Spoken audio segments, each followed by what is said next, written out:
Hello. Is this thing on? Tap, tap, tap. I'm not going to actually tap it because I don't know if that'll be loud. But I think I'm here. It has been many weeks. It has been so many weeks that it might have been a month or 2 months, or I don't even know how long it's been. I have been submerged like a whale, and I am coming to the surface to say hello. If I'm actually streaming. I think I am. It looks like I am. Never fully sure, because for many months there was that time where OBS said I was streaming, but it wasn't streaming, or it said the quality was fine and there were major drops. Haven't had that issue in a long time, but don't want to let my guard down. I am indeed streaming. Hello, Otakon. I was gonna say Matt Ezra, but I'm pretty sure that's Matt Ezra because I've said that before, I think, in the far past. Tony Bro, Chocolate. Looks like you're not legally allowed to leave because I was only like a minute late, I think. Yeah, like a minute and a half. My camera, I would have been on time. I was ready, but my camera was not ready. That doesn't count as me not being ready. It's a camera responsibility thing. Each device is responsible for itself. The camera decided that I needed to have a color filter straight out of like the Matrix, so kind of a greenish hue. I don't know what's going on there, but it was either really washed out and overly bright, or this kind of matrixy thing that I think is still kind of here now. So I don't know what the hell is going on with that. Maybe the camera is just too dormant. Anyway, if I have everything working correctly, we can proceed. Is the music too loud? Okay. I'll drop that down a little bit.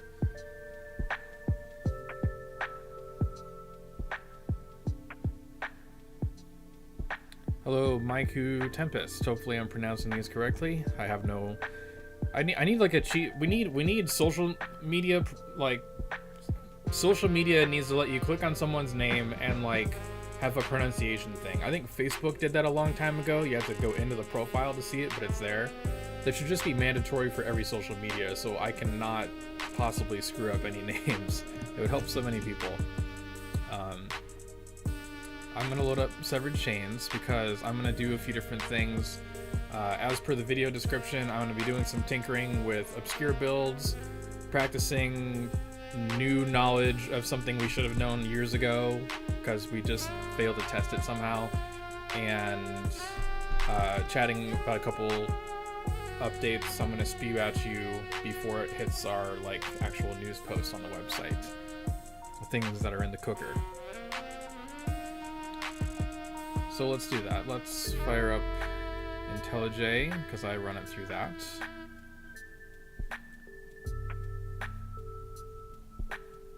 Check for the latest updates. And pull 28 files updated and 2 commits. Sounds great. Let's run it and switch over to the usual thing. Is it this one? Is that one? This one? Not that one. Is it that one? Where did my... Oh no, where did my scene go? I lost... Here it is. I lost my scene. It was hiding amongst all the other extra scenes. Oh, it doesn't want to run. Actual and formal argument lists differ in length. Do I need to refresh Gradle? I'll try that. That usually fixes it. How's my day been? Mostly good. I accidentally... Well, 2 weeks ago, I started accidentally diving into making sort of music remixes, because I can't make music, but I can put LOD sound effects on top of music. It's been a thing it's just been a thing for at least 25 years, the days of Napster, where people would take like a popular Metallica or a Megadeth song and just plop video game sound effects from their favorite video game, like StarCraft. That's what I was exposed to. And I was motivated by one I heard recently. I had heard it a while ago, but I hadn't heard it in a while. And I heard it again recently, and I was like, I want to do my own version of that. So I am working on a sort of remix that runs it's a remix of Beethoven from Banya, and the song was produced for Pump It Up, which is like DDR. It's called Beethoven Virus. And someone took that remix and put StarCraft sounds on top of it. I decided I was going to make a version with LOD where I put LOD sounds on top of it. And I've been working on that.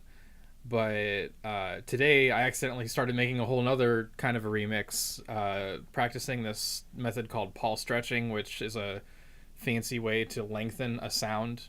And you can lengthen a whole like music thing, not just a sound effect.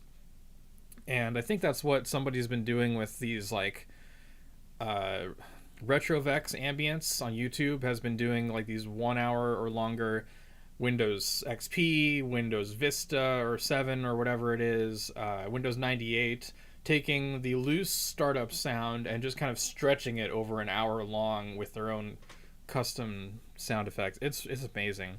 So I was tinkering with that, and I was like, oh, I could do like an ambient mix out of this 1-2 minute song in LOD. Then I realized when I was tinkering with it, part of it sounded like it would be great for a horror track, and Halloween's coming up and I want us to do a Halloween mix, so I was like, oh, maybe I can get in on that even though I'm not a musician. So I just had all these dumb ideas that were just coming at me full speed, and I was tinkering to my heart's content this morning. It was pretty fun. Alright, let's check my volume levels.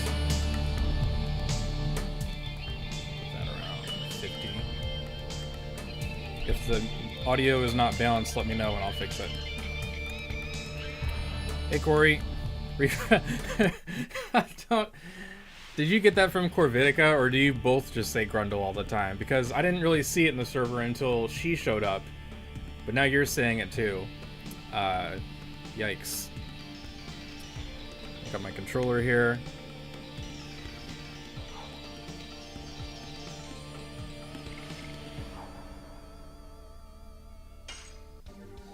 Now, I don't have any set plan for where I'm going to start, so I'm just going to start thinking about that now. I guess what I'm going to start with is D-attack stuff. We should have known this a long time ago. It might have been my error or someone else's, who knows. But for many years, from like 2016 onward, we were slowly uncovering various things about the game. And one of those many things was the hidden mechanics about special. Blame her? Okay. So with special, it's not said anywhere. You just kind of have to check numbers manually.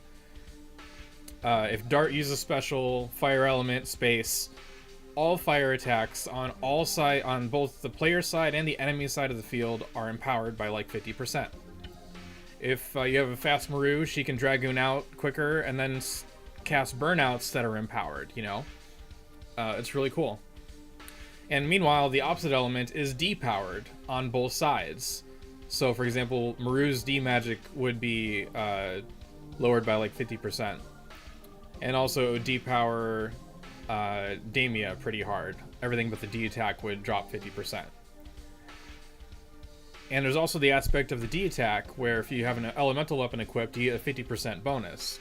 Or at least it appeared to be that way. It turns out, I and some others thought it was physical damage. And only through special did it change. But it turns out, whether you're doing it in individual Dragoon or special, with an element weapon, they get the modifier.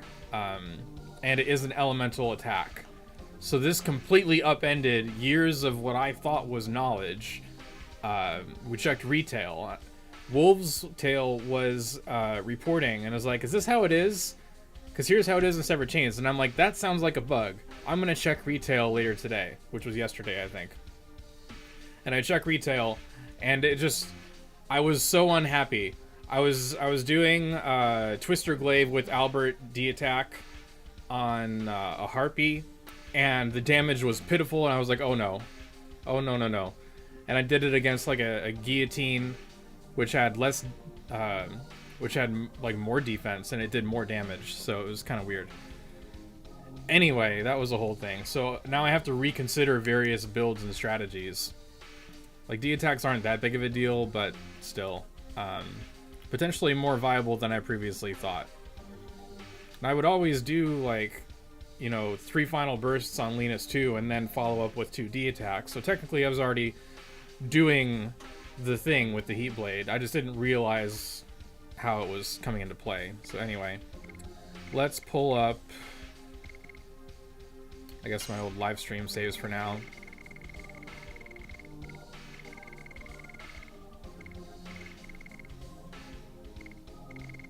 Yeah, I'll just do it in Xenobatos, I guess. Do I have a save in Xenobatos? Here it is. Okay, so we'll do an example right here. We'll put Albert in the party.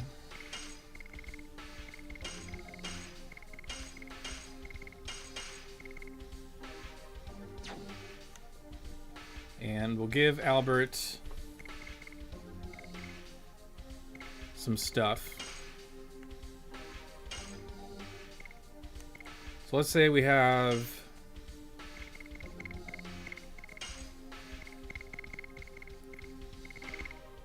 Okay, I do have a Twister Glaive.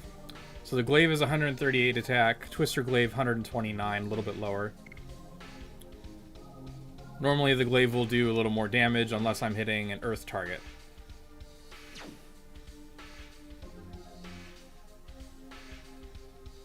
And let's see, do I want to give him speed gear? Combat shoes. No one's got... Okay. Bandit shoes. Bandit's ring.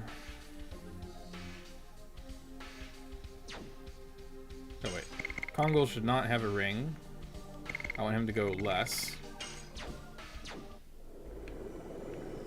And do I have encounters enabled? Intended for maximum rate.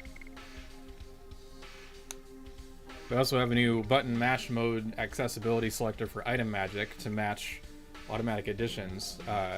Corey kind of snuck in automatic max % mashing without having to mash the X button. You can also choose to hold it to hold down the X, or in the Xbox case, the A button, to the desired percentage level as well. So full manual, hold, or automatic for a automatic full power. That is a nice quality of life feature for people like me who have hand issues.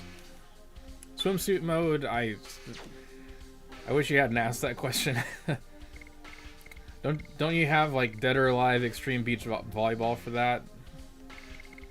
You've had that for 20 years. Alright, so let's get into a fight. Might fast forward into a fight. Okay. This is how I was doing my test. God, it looks so much better than retail. Retail graphics. Alright, now I don't have save states, but I can still do this pretty fast. So let's say I've got the Glaive on right now. So, regular Dragoon or special won't make a difference.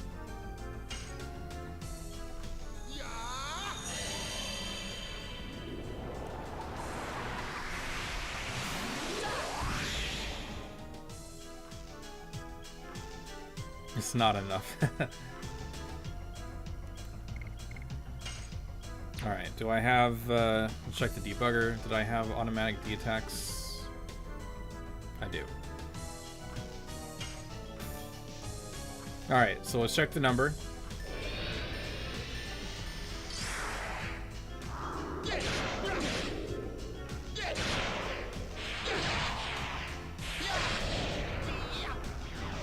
$645. Okay, so let's remember 645. Nah, I might as well.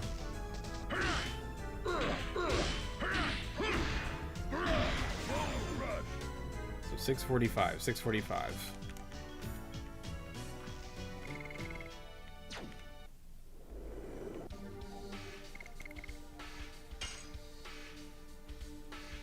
Now, I'm gonna equip the Twister Glaive.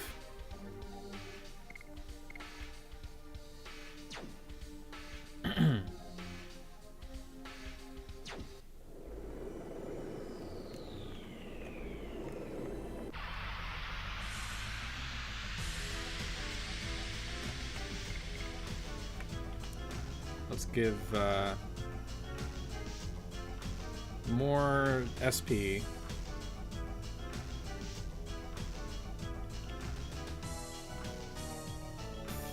Oh, Congo only has 4 levels, okay.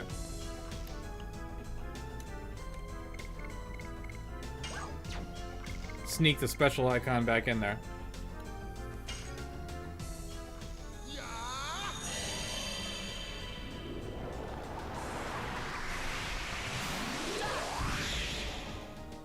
Yep, so we got 645 with the glaive. This is the Twister Glaive with elemental boost.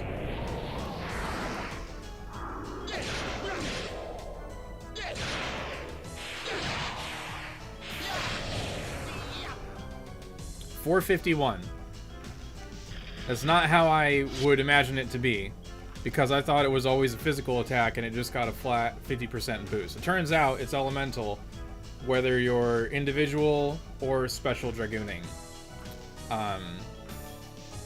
The only difference being with the special field for Albert's, it'll be more powerful because it's an elemental attack. And I was like, I'm losing my mind. There's got to be a better explanation.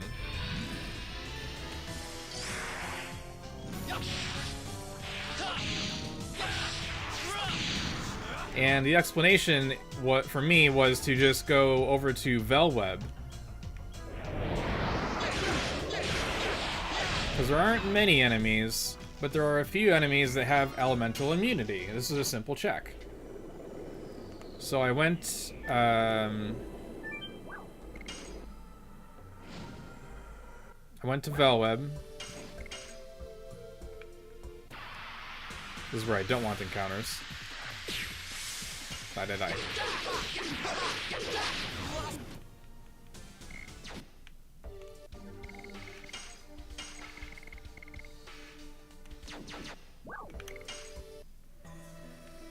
Zoom! All the way. I'm going all the way over there. Da da da da da da da da. Bum ba bum ba ba. And here we are, Velweb. Now there's a certain area that has a few more maximum volts. I think it's this one. So we're gonna go back to encounters. And we're gonna replace Albert with Hashel. And give Hashel some speed gear.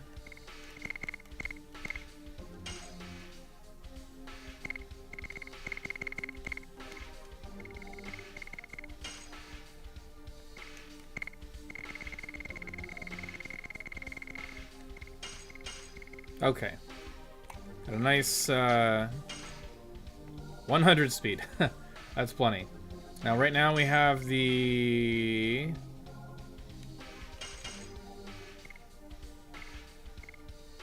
Was it Diamond? Brass Knuckle is 133 attack. Thunder Fist, 139 attack.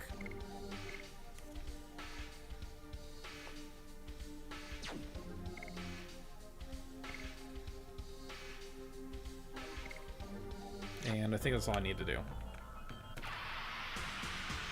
I always got maximum volts. Do I not have a smoke ball? Crap. Why don't I have a smoke ball? Sorry. I mean, I'm sure a modder will make a thing where you can just literally choose every location and like a... You know, they have the selection boxes for Dart to choose. Like, just have a big old list of every town with a scroll bar or something. That would be nice.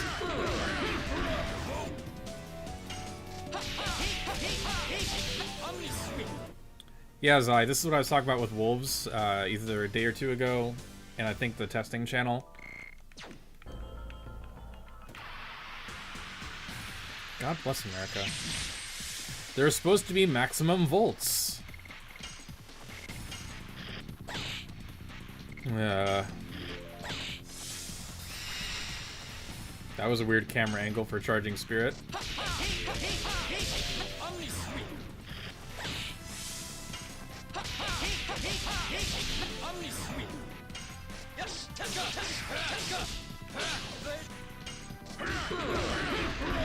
Come on. I should just pull up the encounter, but if it doesn't come up now... Ah, here we are. When I threaten to do it manually, it shows up. Okay. So, Congo's going first. Okay. So I'm gonna do it, two ways. I'm gonna, debugger. First, I'm gonna just give Hashel like one SP level. And we'll do the damage. Kind of wigging out there. Okay, we'll slow down the game.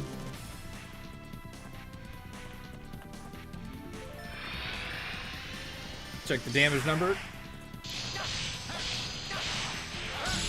This will be a physical attack. 494. Alright. Yeah, you're gonna magic me.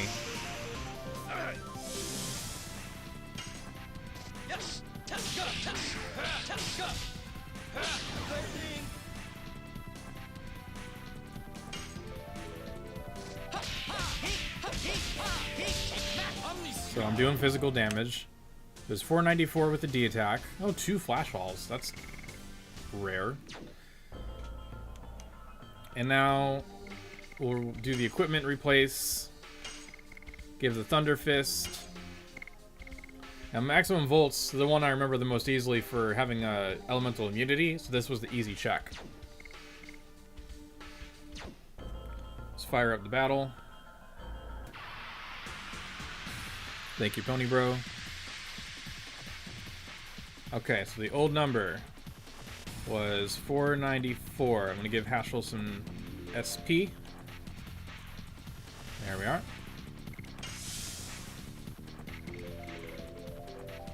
Alright. Now the proof should be right here.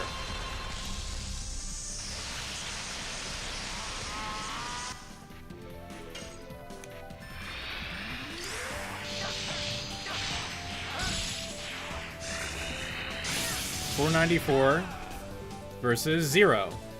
So this proves, and I did this in retail, this proves that having an elemental weapon does make your D attack elemental even when you're not using a special. So that's just a thing, apparently. Yeah, it's weird to me. Now, normally, let's see. I can't do anything with Hashel. Wait, I have a win button. What am I talking about? I don't need to do this. I forgot about Control W. Control W for an automatic sort of victory. You don't get the rewards, but just to get out of the battle. Now, let's say I do 197. Who's 197? This group? Okay, we can do this group. So I'm going to do it again. And this will conclude the explanation. So let's say I give Hashel 1 SP level, just to showcase.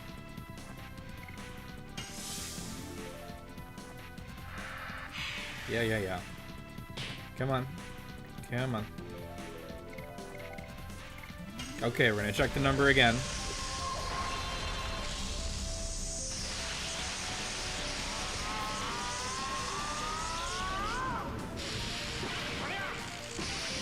Very fancy, very fancy.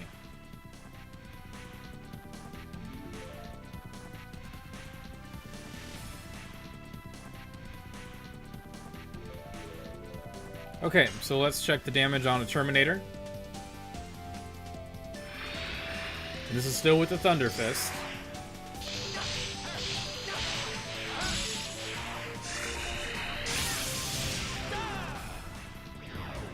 $688.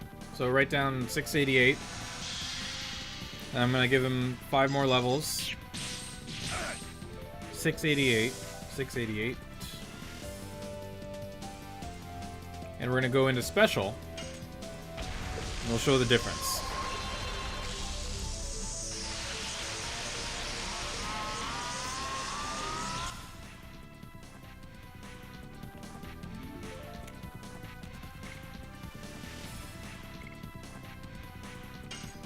So 688 versus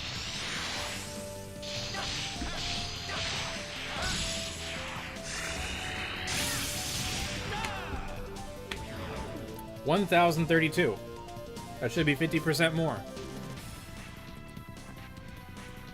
Now I understand why me and or whoever else thought it was fizz damage, because we were thinking, oh well, elemental weapon just gives you 50% more power for whatever reason, and it's fizz damage for some stupid reason. But we didn't check against same element targets,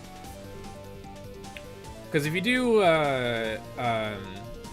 Dart Dragoon with Heat Blade on Linus, D-attack, and then you do a special with the same thing on Linus, of course it's going to look more powerful relative to Linus herself.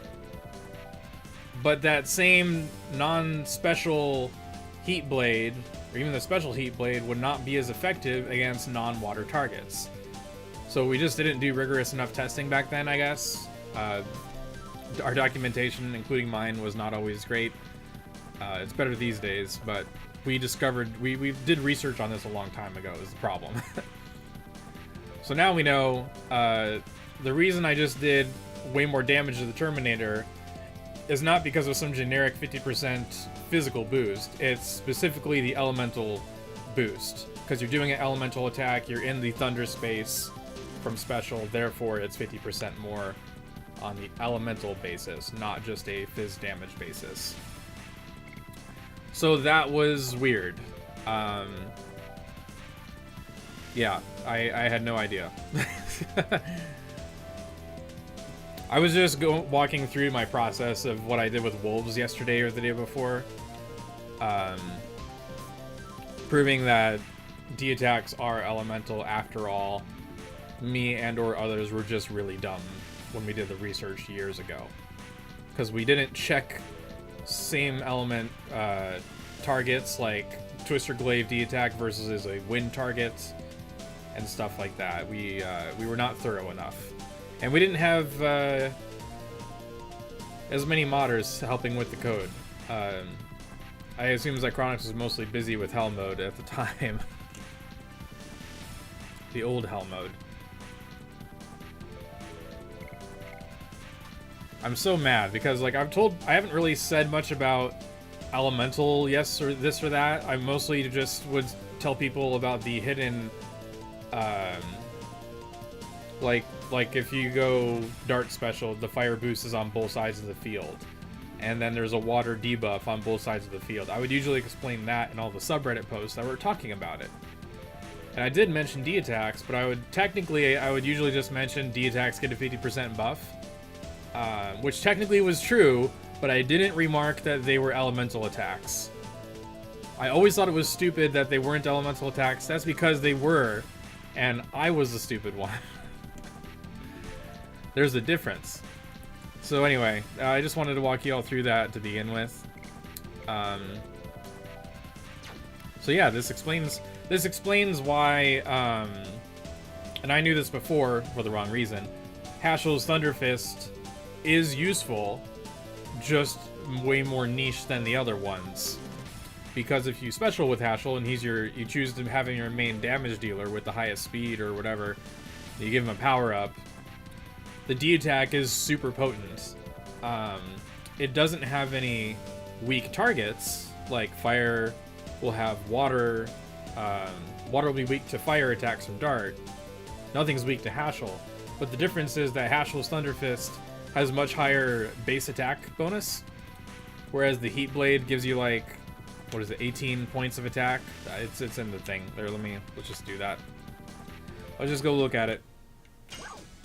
Oops. Did I crash the game by doing that? Oh, maybe not. Sometimes when you choose actions after Control W, it fucks up the game. Okay, so let's go to equipment. Dart, you know, let's get rid of the attack badge. That's giving us bad numbers. Yeah, okay.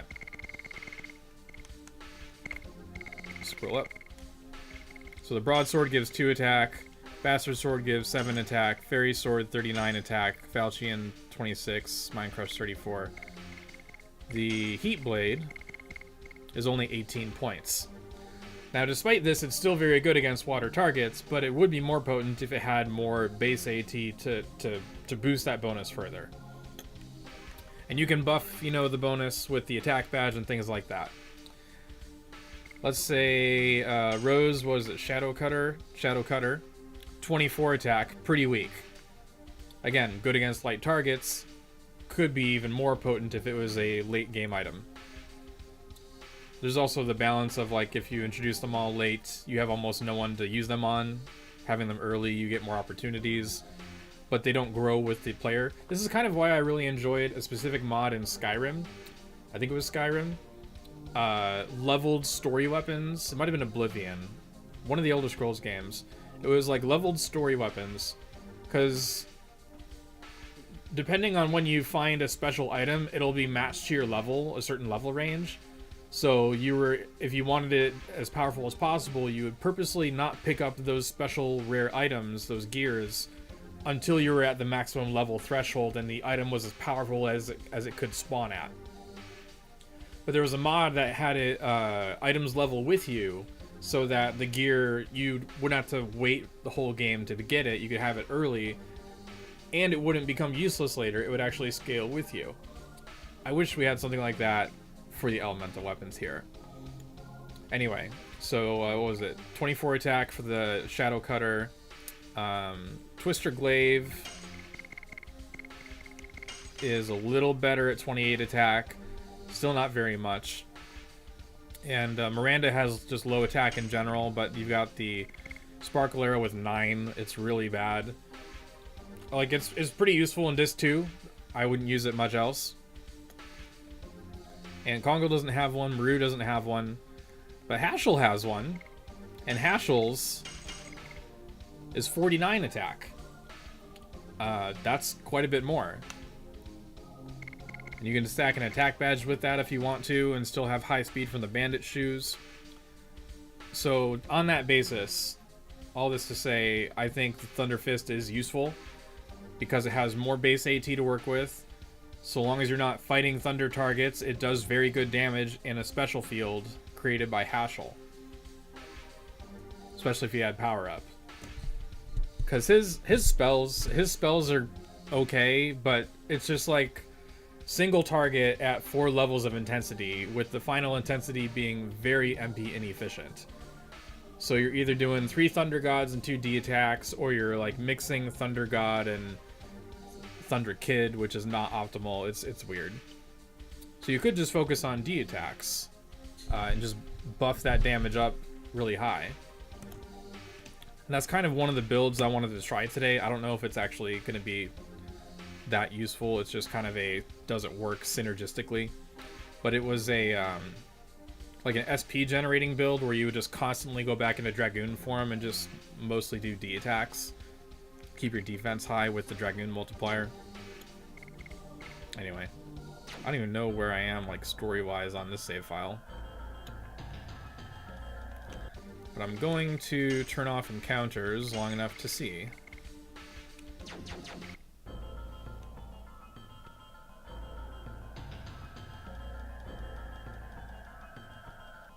Rave Twister is 25? Can you even buy it? I assume you can buy it. But I thought all of the prices were the same based on their class. Like, all the single targets are 10 gold. and then the AoEs should all be the same price as well. He's not gonna be no, it's not. Hashel's D attacks with special, like, that hasn't. No, Miranda spam is still gonna be king or queen, I should say. A dance move called Rave Twister. I need to make that like either music video or something. I was planning to make some kind of video that just showcases all of the like psychedelics of the game. So several of the dragon attacks, specifically Jade Dragon, Translite, Dancing Ray, Psych Bomb, just it'll be an acid trip video. Just all of the funky effects. Who's Miranda? I'm not even sure. Miranda who? Miranda Campbell. We need to give her a last name. So let's talk about news really quick. One of the things that's coming up is our second music mix. Music mix meaning a collection of songs made by fan musicians in the LOD fandom. So instead of like official tracks, it's just fan renditions, whether it's remixes, covers, whatever the case may be. And we were waiting several months because we just didn't have enough musicians interested. You generally want to have multiple musicians in a mix unless it's like one person doing the whole thing themselves.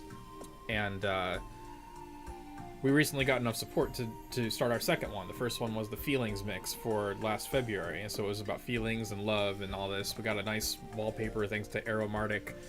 It was great. Now this one's going to be a little less cohesive because it's about character themes and they all sound very different. So it's going to be a little challenging for me to like put all those together in a good arrangement, but I should be able to do it. And the rules say that you can do one of the existing character themes, but not every character has a theme, like even main characters. There's no theme for Kongol, there's no theme for Hashel, and there's no theme for Albert, for example, and also Miranda.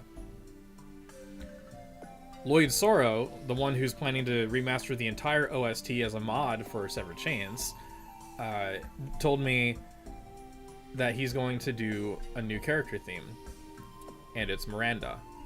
And he sent me a sample. I am not playing it here because it's very early, but thinking about what character themes might have sounded like when we don't have an official version, I think is super exciting. Trying to capture their essence without any reference whatsoever except just who they are in the game. Miranda being, you know, light element, part of the royal guard, so to speak, but also martial and abusive, and trying to find a balance of those things in a theme song. I think Lloyd is doing it pretty well to start, though. I think he captures that essence, that duality, pretty well. Hello to all the people who I haven't been catching up with in chat. Brandon, Johnny Zero, I like that name. Nice to meet you.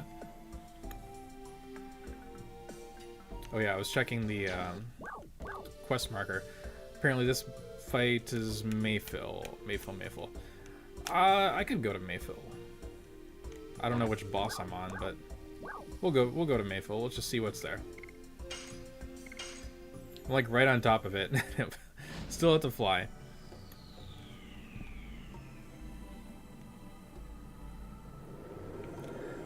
Basing a song on a character literally just made up. I mean, Lloyd's doing that, yeah. He's asleep right now, so he can't defend himself. He said he was gonna take a nap or something.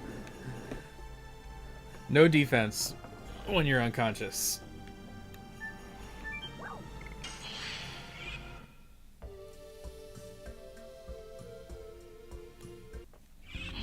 So I'll see what boss fight is next, and I'll just run a D-attack strategy just to show it, and then I'll switch things up.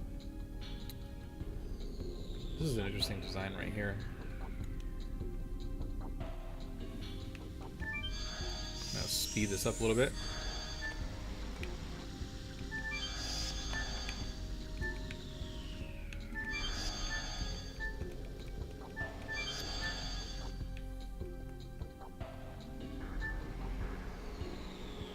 Wait, Mayfill? Why did I go to Aglis? Aglis is over, party. No. I know what I'm doing. Brain, brain, brain, brain. Do I have to, like, change the law in this file? Oh, crap. Well, let's use this other feature called Quit to Menu, and we'll load up a different file so I don't have to change the law in Xenovados. Sorry. New campaign, livestream campaign. I'm just gonna load up, like, Zeeg or something. Yeah, let's try it on... No, I can't do it on Zeeg because I don't have special. Crap.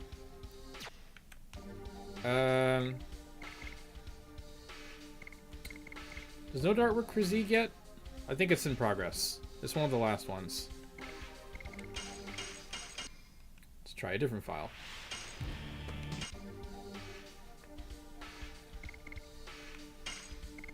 Who do I want to fight?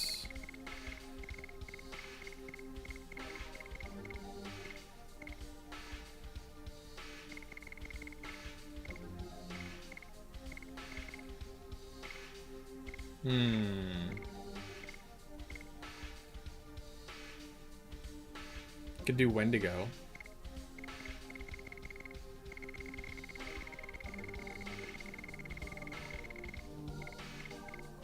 Kashua Glacier.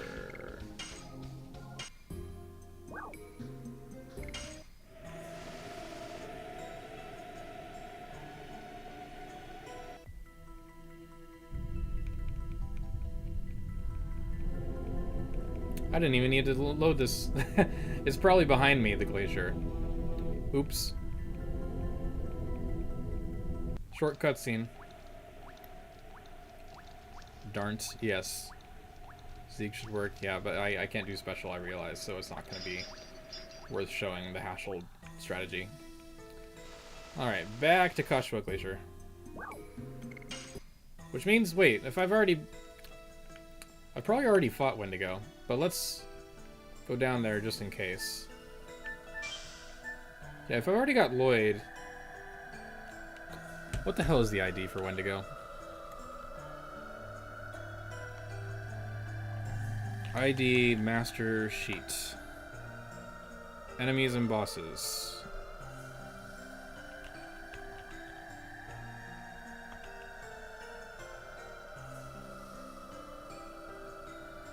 Oh, it's Windigo with an I. That's right. Windigo.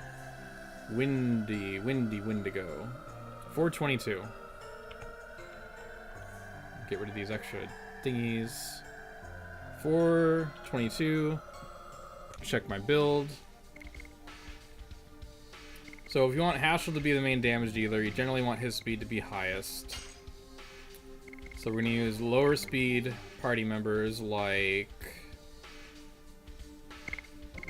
Albert and Kongol, who will also do good damage. Haschel, Therapy Ring, let's say Attack Badge.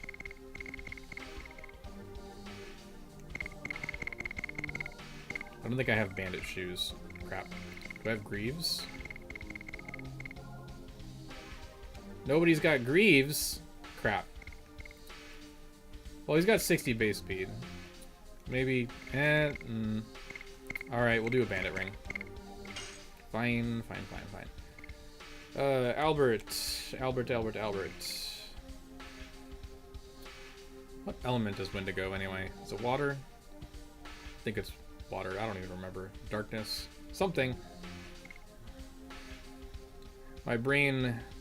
It has cobwebs. Send help. If it's water, it might be better to run Dart. But I'll still show the Haschel just for the hell of it.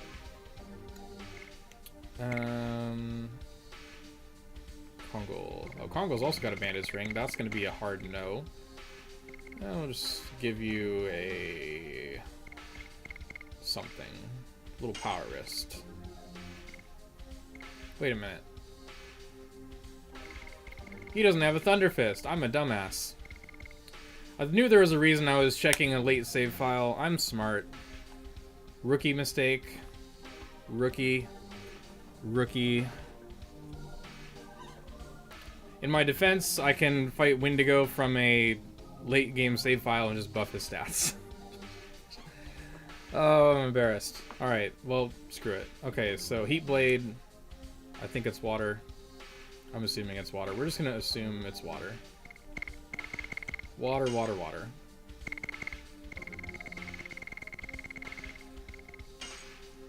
Water.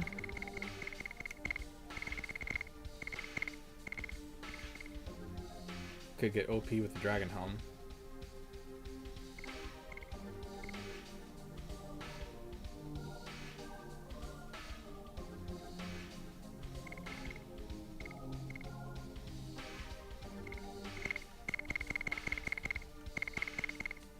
We'll give Albert the attack badge just to make him competitive to Dart's damage and still see the difference.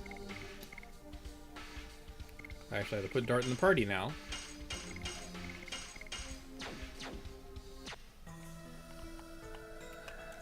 Okay, let's see if I did anything right.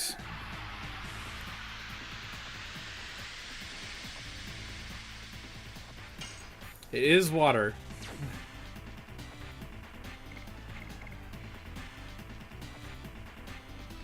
Alright, what do I got for repeat items?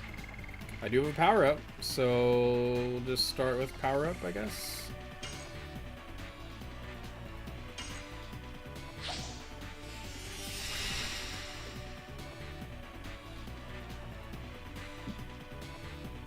I haven't had chocolate whipped cream in so long. It's terrible. I'm in withdrawal. But, like, unlike other things, withdrawal is forever on chocolate whipping cream. It just never stops. You never stop being in withdrawal. It never fades. So you just have to get back on it. Okay, Kongol is like, I'm gonna go before Dart. Sure, we'll just do a freaking D attack. For a regular attack. That's not a D attack. So focus on the freaking Dragoon strategy. At least I clearly marked the stream as casual. So all my screw-ups are within acceptable parameters. That is all.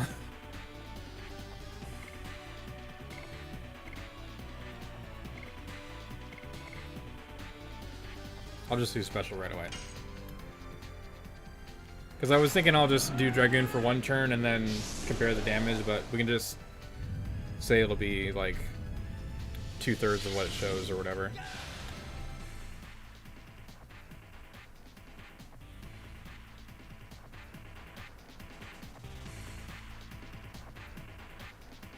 Alright, so we'll start with the D attack.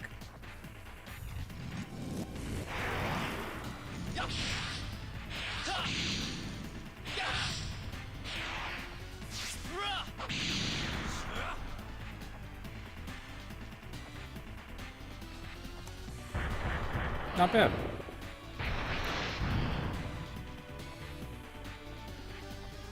One hundo. We don't like that number around here.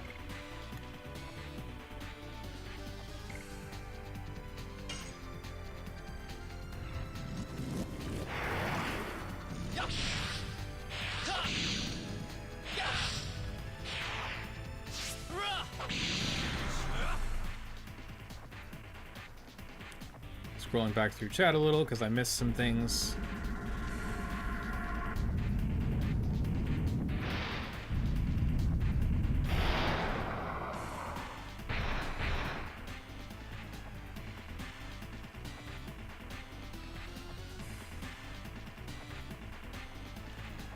Alright, we got Albert. We'll do a random gas bliss.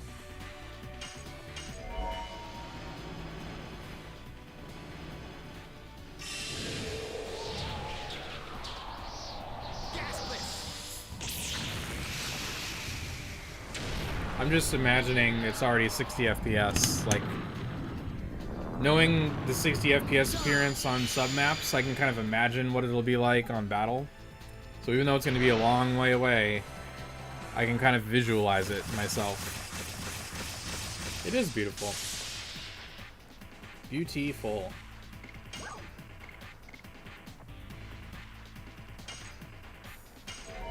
Now, final burst for comparison. Yeah, we do love 108.20, bro.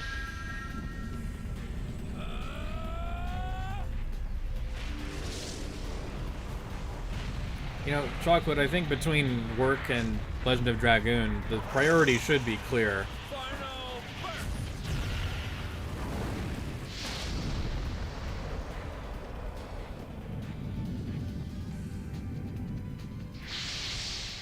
1620, not bad.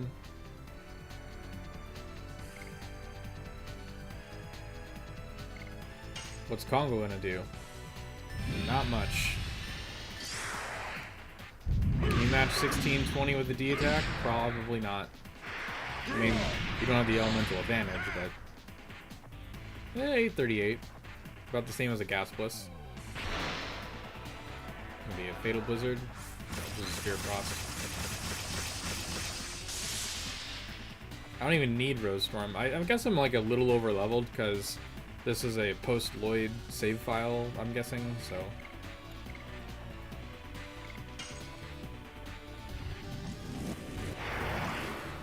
Oh, for those who don't know, if you've been out of the loop for a few months, we now have Rumble. The controller rumbles, and it's like my favorite thing.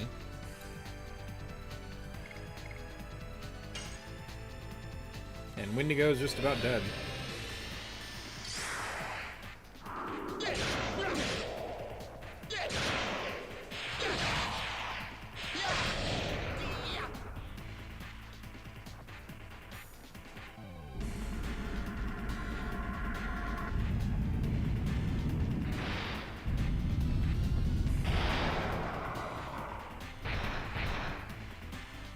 Two-digit damage?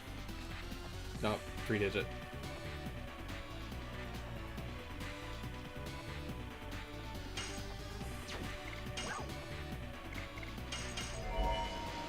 Let's finish it off.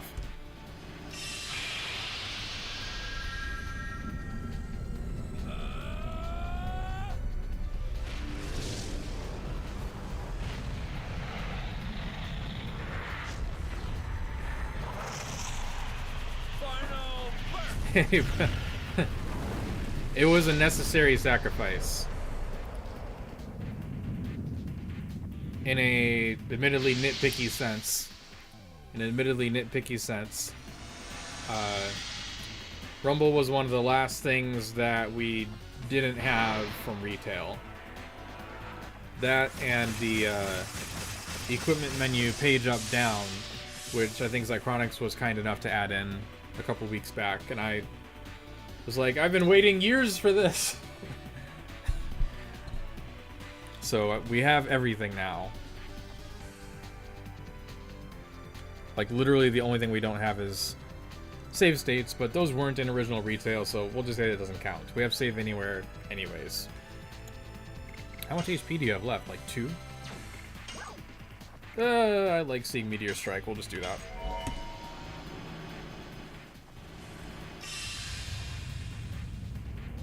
Wendigo's Ghost Arm attack hits between the legs. I mean, it's probably designed as a counter for Rose's Demon's Gate. Or maybe Rose's Demon's Gate is the counter to the arm attack. Because she splits in half to dodge, right? That's the logic there.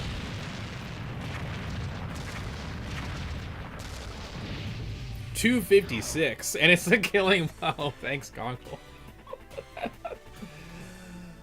Pitiful damage, but still enough. Hey, we got a brass knuckle. I already have a brass knuckle. Change that to a crass buckle or something. Level up. Level up.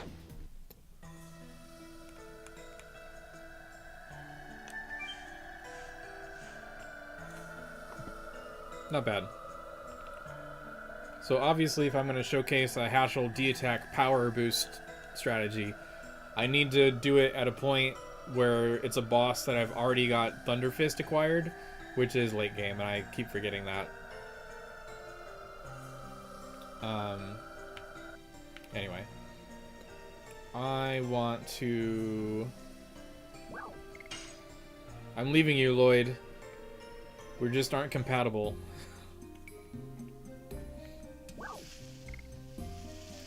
How can I quickly get back to Disc 2 area?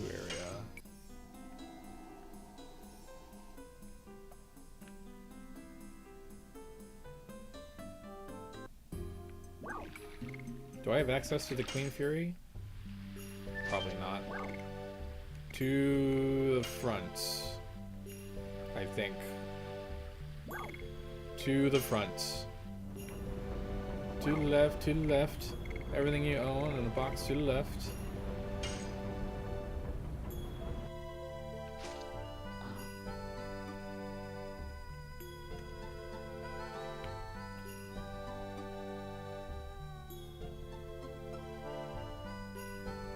This is suspicious right here. This whole area is suspicious.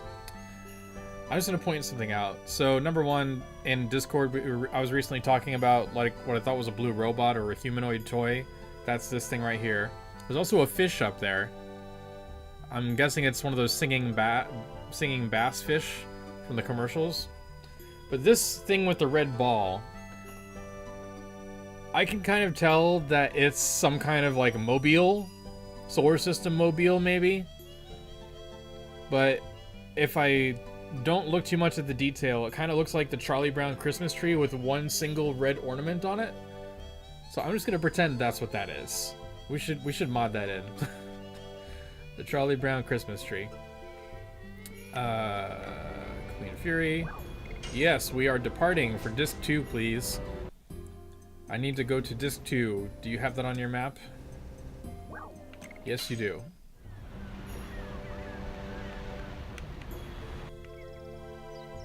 Did I ever pick up Lynn's letter on this save? I guess I did.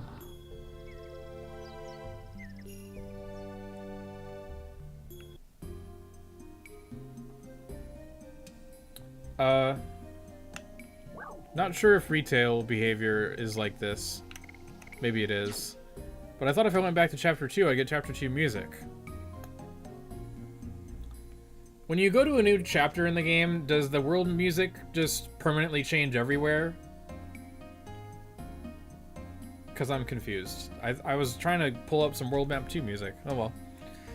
I can still do that manually if I wanted to. Hello, Mark. Yeah, see, like, you probably like me, Mark. The Rumble thing, I can play without it. No game needs it, really, for the most part, but it can add immersion for things like, what's that example they used on PS5? The drawing a bow, haptic feedback for, like, drawing a bow to shoot an arrow. But even just general things, like getting hit in Star Fox 64, and that the UI makes that sound, and your controller is vibrating something terrible when you've got the rumble pack inserted, and you feel the urgency of don't get hit again. That just registers to me so well, in addition to the visuals and the sound. And it's not like that necessary in LOD, but I realized how much I missed it as soon as it was back, because I was so used to it not being there, except in original hardware. On emulation, like RetroArch, it would often be really hard for me to get Rumble working, so I just gave up, and I just played without Rumble for a long time. And now it's back, and I'm like, I can never not have Rumble. I need Rumble. And then I started playing one of my old favorite boat racing games, Hydro Thunder, the past year or two, and I got Rumble working on that, and I was like, oh, I really want the Rumble. And just, what was it, yesterday in chat, I was co-opting the Beach Boys lyrics for Good Vibrations, and I called them good, instead of Good Vibrations, Drew Vibrations, and I rewrote all the lyrics. The world map music is weird, yeah. Okay.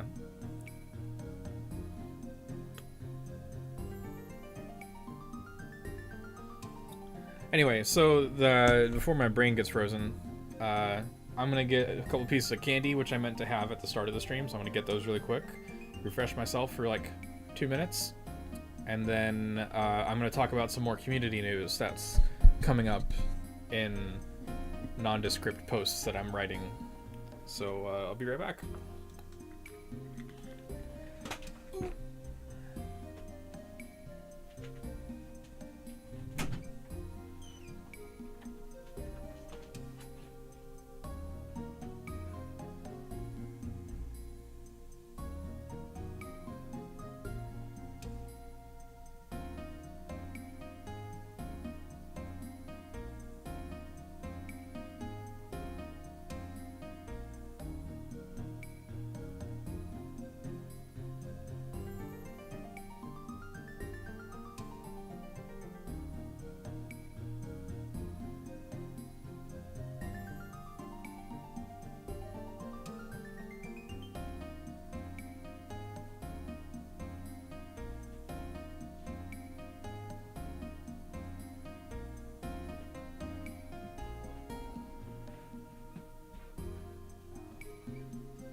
I've returned.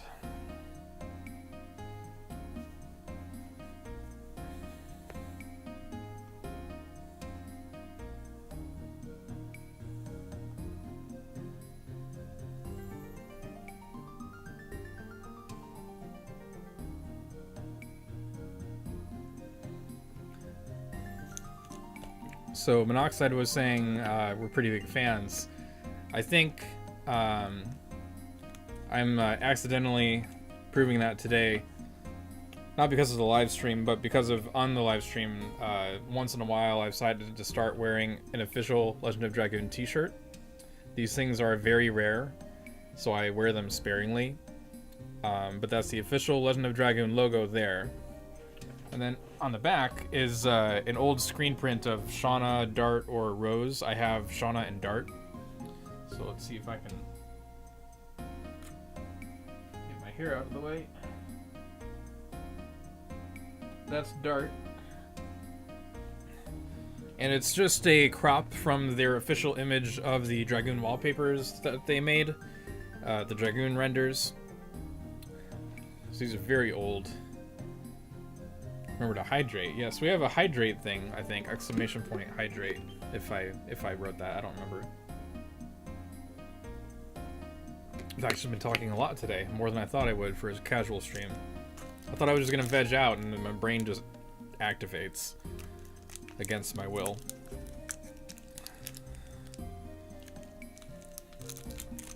For candy, I've got one little Kit Kat and one Reese's.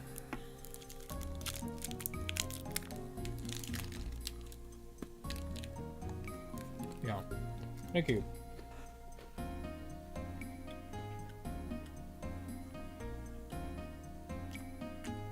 I mean, you're probably right about that, Corey.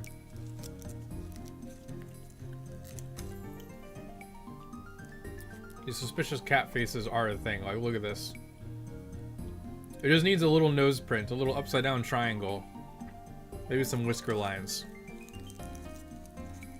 With mossy hats.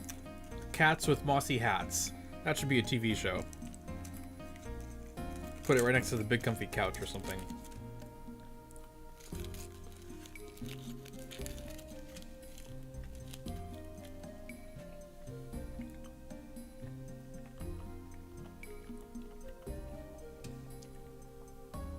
Okay, I'm gonna read a couple things while we hear the music. I might switch to the other view if I'm not too ugly. Yeah, I think I look okay.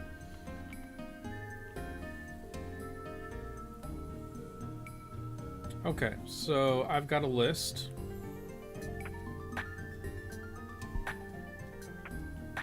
It's technically a very long list because there's a lot of things that are planned. But the list is shorter when you look at like the things that are almost ready to deliver versus the things that we still have to do work for to have them even be ready to publish. But we can talk about some things that are coming up pretty fast. sometimes, so when I write the community news, it's often stuff that we're doing, whether it's the mods we're working on or a speedrun thing, but sometimes it's just info we found elsewhere. So for example, there was the Astrobot leak with many of the bot characters shown in like a 15-minute video. The original video went down, but it got re-uploaded. And someone nabbed a screenshot of Dart. So I guess I'll actually show that one on the screen.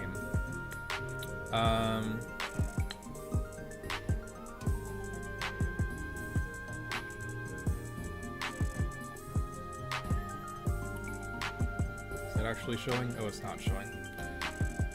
Go back to the other thing. That one.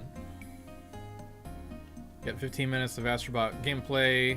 Video no longer related, available to a copyright claim. Dart from Legend of Dragoon. If I go to the Reddit,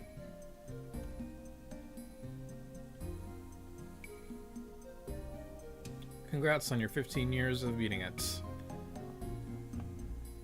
We have so many posts. Here we are. They're called VIP bots, I guess, and this is Dart. The red armor, the hair. In the video, it's a little more clear, I think, but I don't have a link to the video on hand because every time I find a video of it, it gets moved somewhere. But it looks like, unless they walk it back for some reason, Dart and many other VIP bots are coming. So that'll be interesting.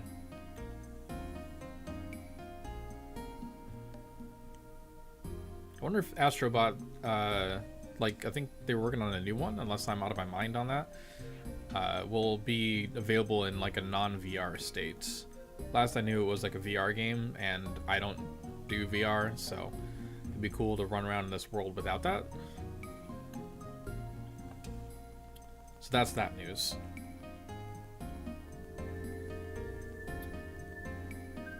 Other updates, let's see here. That up and pull that up. Okay. Some of the things we're gonna do. We have new guides coming to the website. One of those is almost done. We're gonna be making it easier to learn how to extract assets from severed chains, because severed chains unpacks the files, but they're still not necessarily in formats that programs can use, like model files and things like that.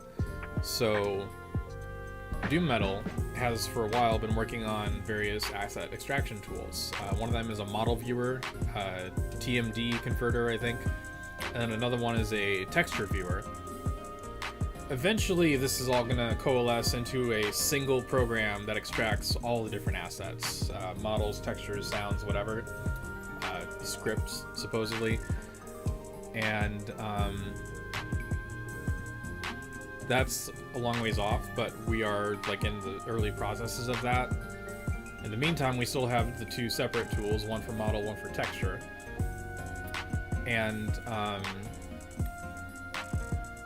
it's a little hard to work with if you've never done any asset extraction stuff before, but we do have the guide for that purpose to help you get from A to B at least. And so the idea is to make these viewable for your own personal interest, to get close up on the models, see a scar on Graham's eye, you know, and all this stuff. But it also can help with the accessibility of modding. So you can bring it into Blender, change the texture, make the face more detailed, change the Dragoon armor if you want, change the color of the weapon, whatever the case may be, and then ultimately be able to shunt that back into Legend of Dragoon through severed chains. But there's a lot of moving parts for that to all work. We need more advancement on the extraction tools. We're waiting for the modding API to expand, which will be the next release after the one that's about to hit.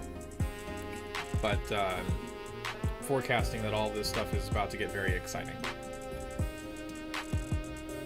We've got updates to Roughbot on Discord. I've added some more things that I haven't turned on yet. Roughbot's not going to do all the things, but it's going to have a little more than it has now. So, for example, it's got a quotes command for general quotes, a phrasing command for all of the questionable phrasing in the game, and then it's going to have an 8-ball mode, because the number one thing that LOD fans are doing with Roughbot is asking it questions and wanting answers. And I don't really have any 8-ball styled things. It's just the general quote thing that quotes stuff from the game, so it might be a perfect answer, but usually it's just kind of a weird answer. So I thought I'll do an 8-ball mode, so that'll be coming shortly. I technically teased this earlier this year. It got delayed, but I can get back on it now. New section for the website, which is interviews. I'm going to be contacting a few people, if their contact info is even available anymore, to ask permission to host their interview on our site. Just like have the same exact content, just copy pasted on our end. It's just text, you know. In cases where they aren't available or don't give permission, I'll probably just link to the site and just give a summary on our page. In cases where we do get permission, I'll write the whole interview. And in cases where the interview is in danger of being lost because it's like a defunct website or it's only on archive.org, I will post the whole thing so we don't lose that information. So that's the philosophy there. I've already done this for other games like Hydro Thunder, and people have really enjoyed it, so I think we should have a singular location of all known interviews for Legend of Dragoon, the same way I did with the concept art and other things. What else do we have?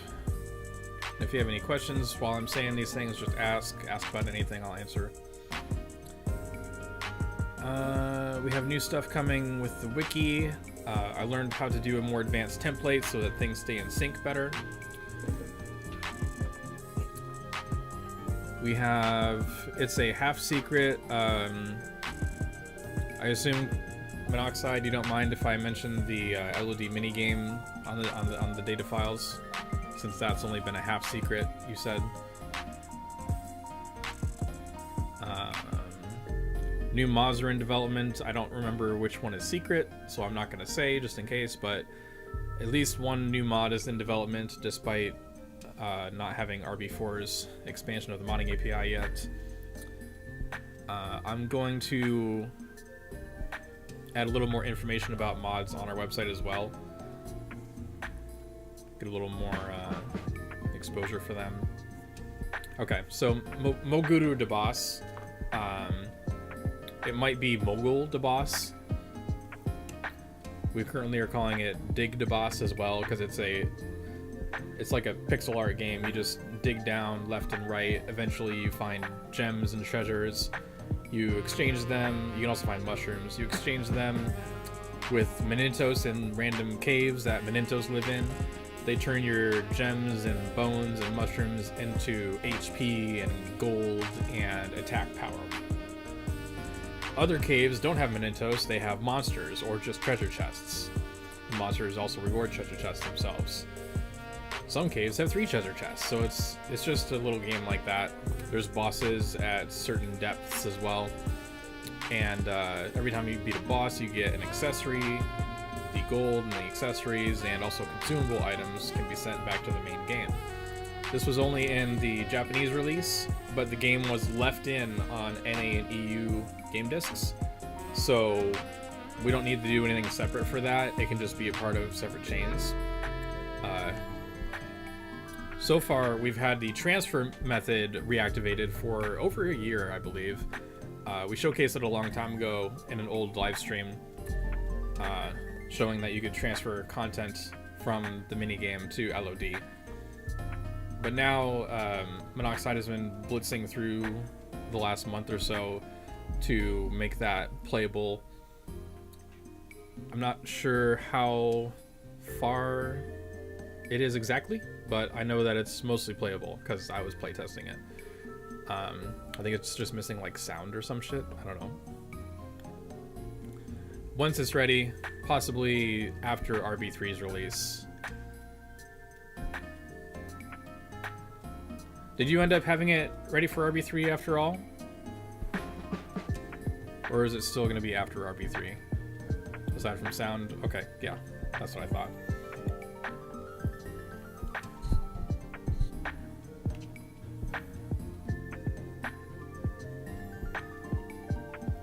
So that's going to be fun.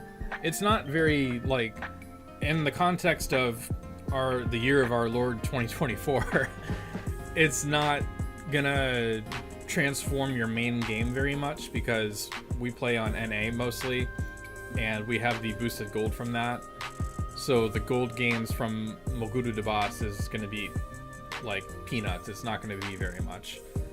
But at least to give yourself a few casual playthroughs to check out what it was like, and on a screen that's bigger, so you're not like straining your eyes on the tiny little screen, you know.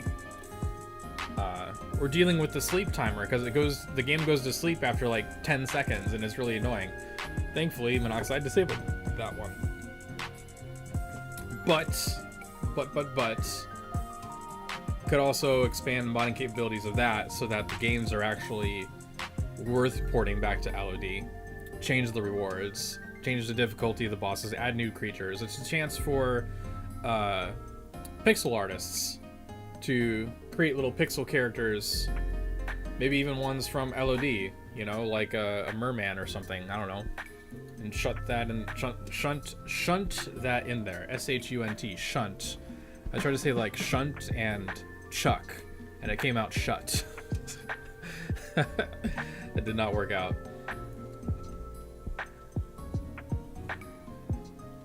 Need to do some more integrated. Can't run anything higher than Java 17 because of the interrupt emulation. Okay. Well, why don't we just rip out the emulation layer? I'm joking, but eventually you rip the emulation layer out of SC once it was ready.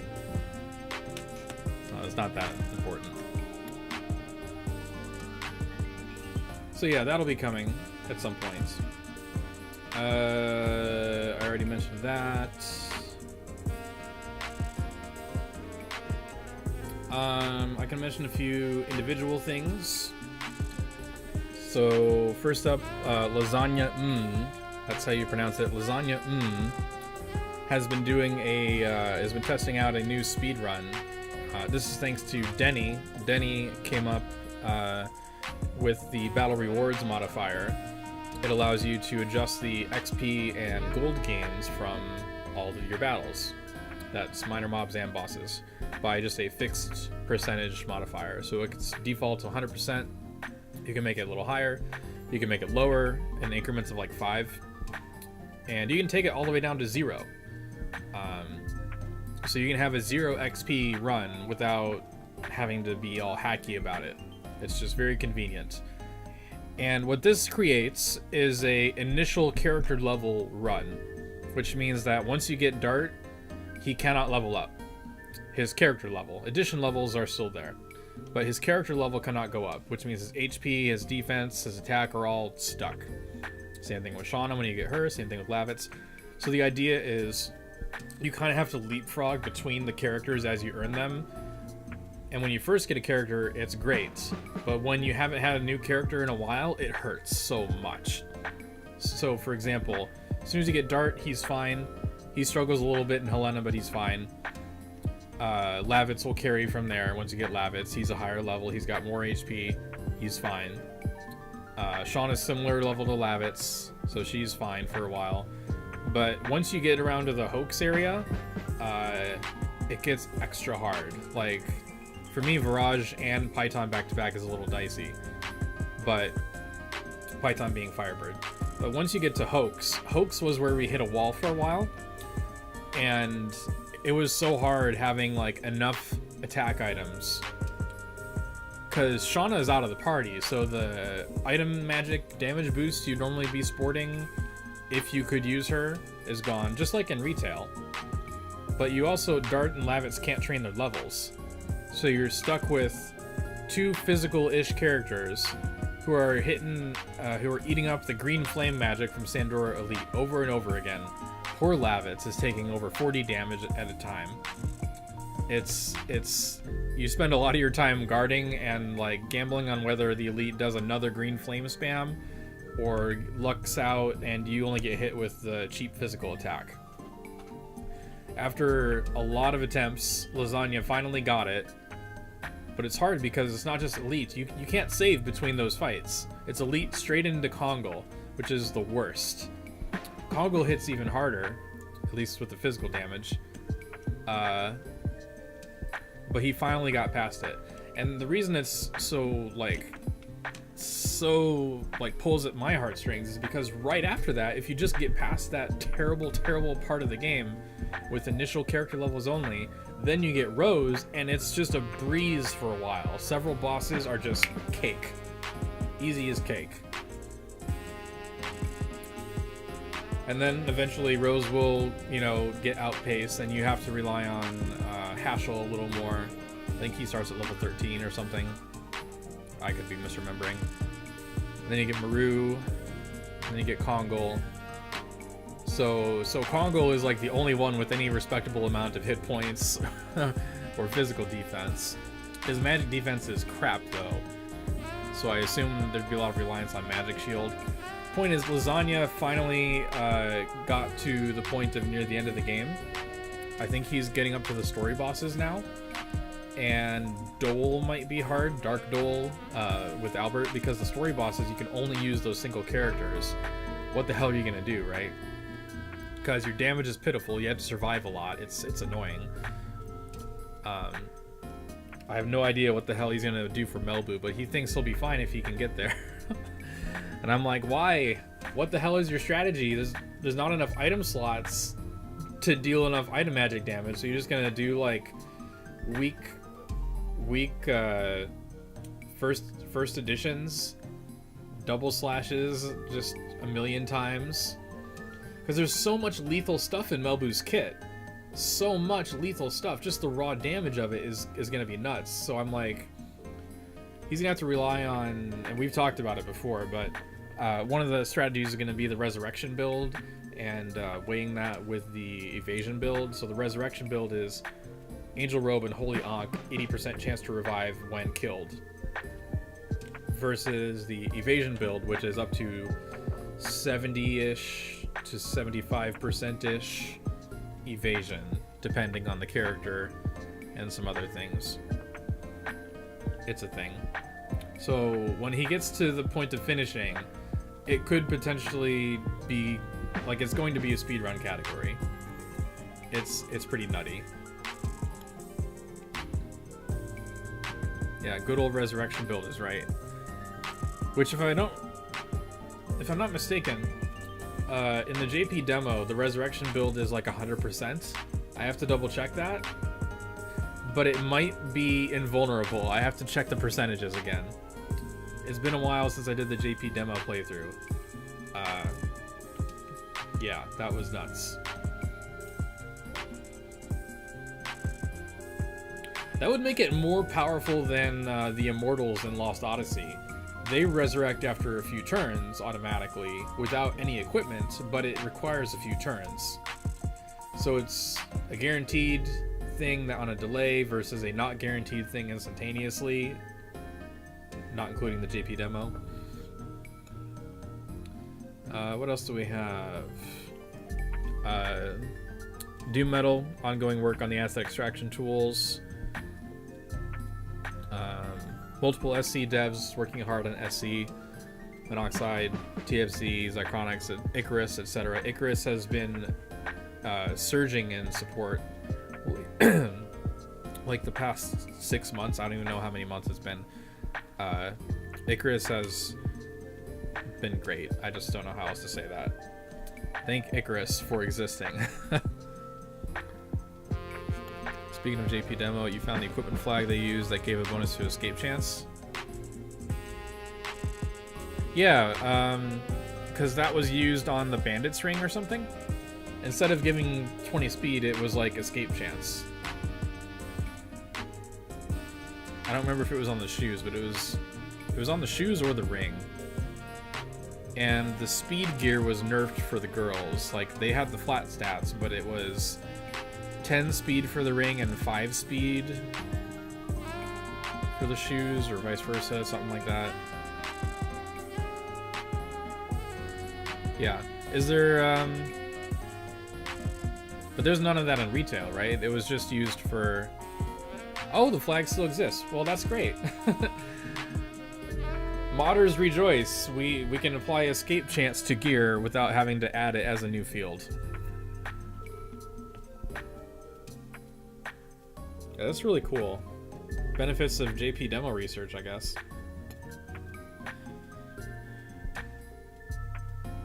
Alright. Let's see. What else do we got? Oops.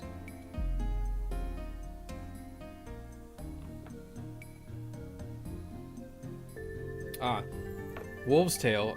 Wolves, I was mentioning before when he was talking about the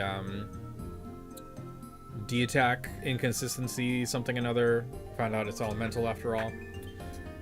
This is partly related to a lot of other research Wolves has been doing. Like, he's been testing for SC, but also he's been working a lot on a behavior document for enemies. Basically how the computer works in determining which attacks the bosses and the minor mobs can use against you. Now, we're aware of various things like their attack pools, their list of moves can change, and the frequency of using each move can change between blue and red and yellow HP. But other things are very, like, not front-facing. For example, speedrunners were the first to figure out various, like, HP gates that are invisible. So instead of just blue, yellow, red HP being a factor, they would only use certain moves like a heal recovery when they're under 61% health, which is a very specific number. So Wolves has been, like, compiling a ton of extra information that we never knew before, and it's just this culmination of, like, modders and just general researchers and speedrunners all working together to compile this monster document. Let's look at the freaking document. Where is that sucker?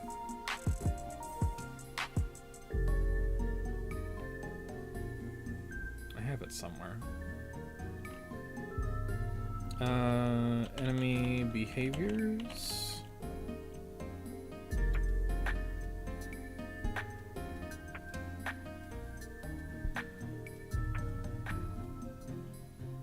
Here it is. So initially, this was just me writing out all of the abilities from the Japanese guidebook, because it was easy, and so I just did it.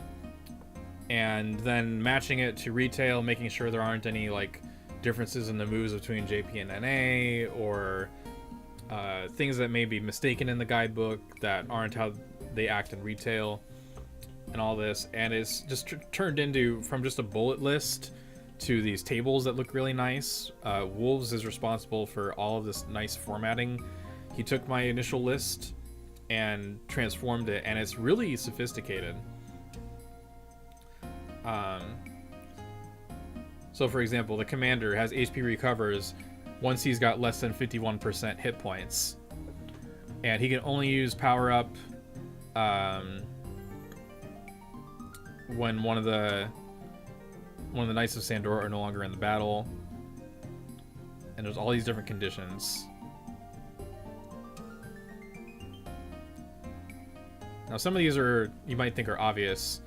Like Eurobliss has a, like, in the cave position, and that can change what he does. But everything is just more mechanically obvious here. It's 57 pages, and him and I have been going back and forth to ask each other questions, check things, going out of our minds a little bit, with this huge document with all kinds of information. And all of it is being verified through retail. Like, there's almost nothing left to check. There's a few things in green that are left to take a look at. And it also gave wolves the opportunity to create attack names for a lot of these, because most of the attack names are very plain, like attack with weapon, attack with sword, kick with foot, or whatever in the JP guidebook.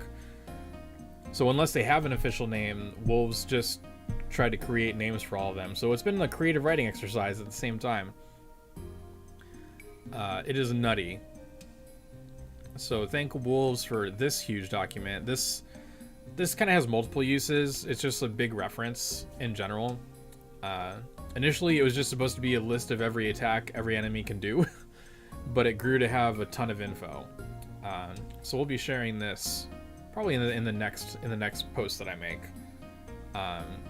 It's pretty much done, so I think we can just release it.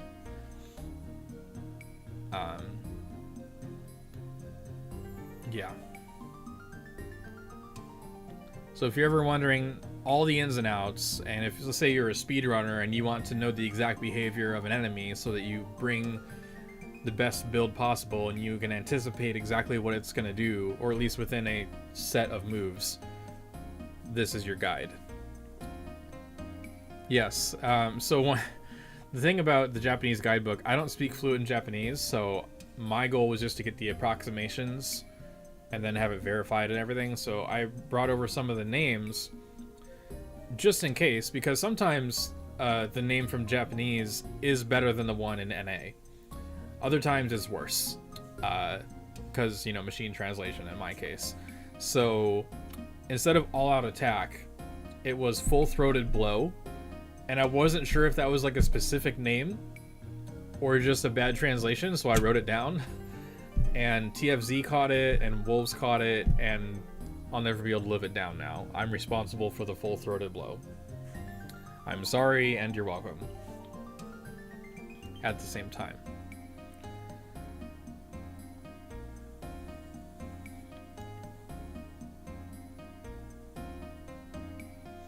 It also tells you, like, a lot of the moves that you see the enemies use, the bosses in particular, can be retaliation moves, so they act immediately in response to you outside of their normal turn order.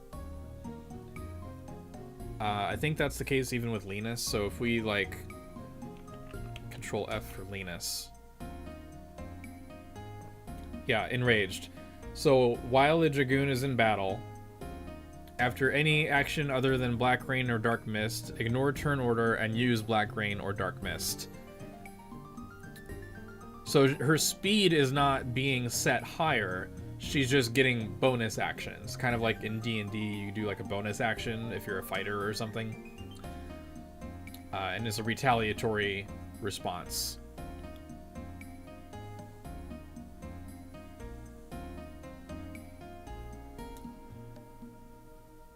There's also like this conditional retaliate kind of a thing. So apparently, if you don't go Dragoon, you never experience Black Rain or Dark Mist from Linus.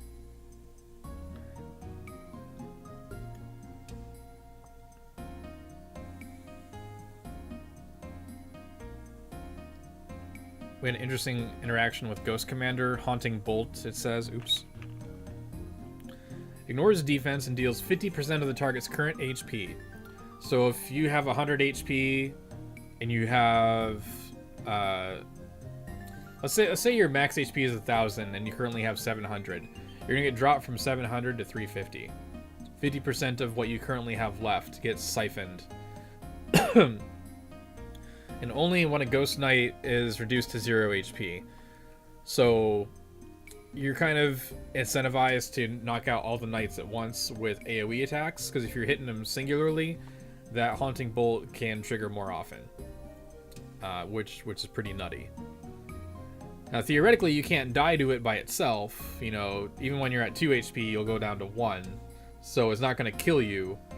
It'll always keep you alive-ish. But if the regular knights are up, then they could easily knock you down after that. So you just got to be careful. All these interesting, unique interactions that aren't obvious, but are just really fun to read about. That there is some extra complexity that we don't always see. Partly because we kill the bosses so fast that we don't get to see their kits. Full-throated blow is a Skyrim thing. Yeah, that is true. I should attempt a speedrun. Think of how huge it would be for the fandom, regardless of where I place. I mean, I've thought of it, and I have tried it. I did a Disc 1 run, and I was happy with that. Disc 1 is very well self-contained. I can do Disc 1 no problem. Once I get into the backtracking in Disc 2, it really messes with me, and I'm easily distracted. I would constantly forget. I would need constant reminders to stay on task.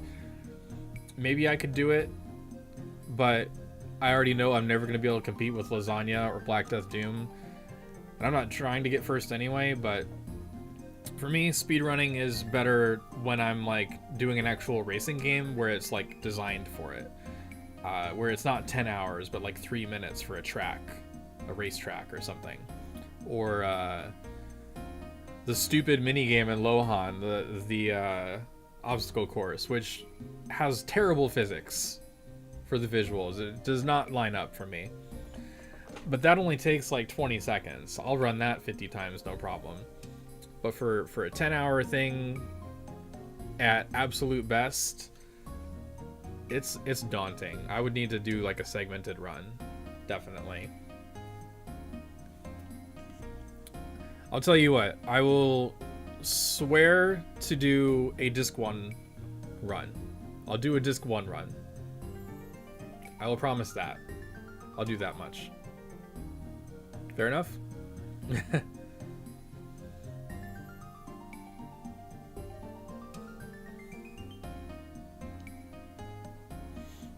You'll take it. Alright, good. In terms of other stuff, we haven't got too much else in the queue yet. I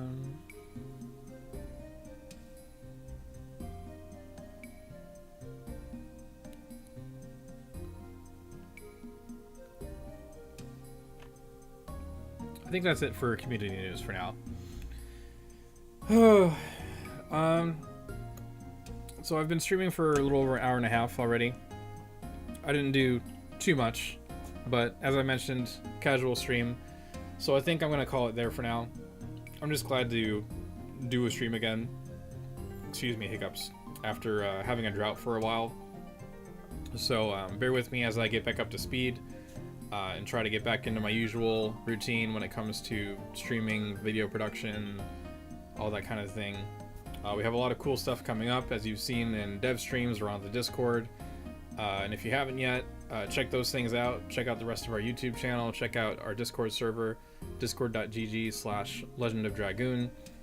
And our main website, where everything is all mushed together. It's a whole nexus of news and mod info and all the stuff together. Until next time, I'm Drew Universe, signing off. Take care, everybody. How do I mute this? I forgot how to... There we go. There it is. Okay, moving on.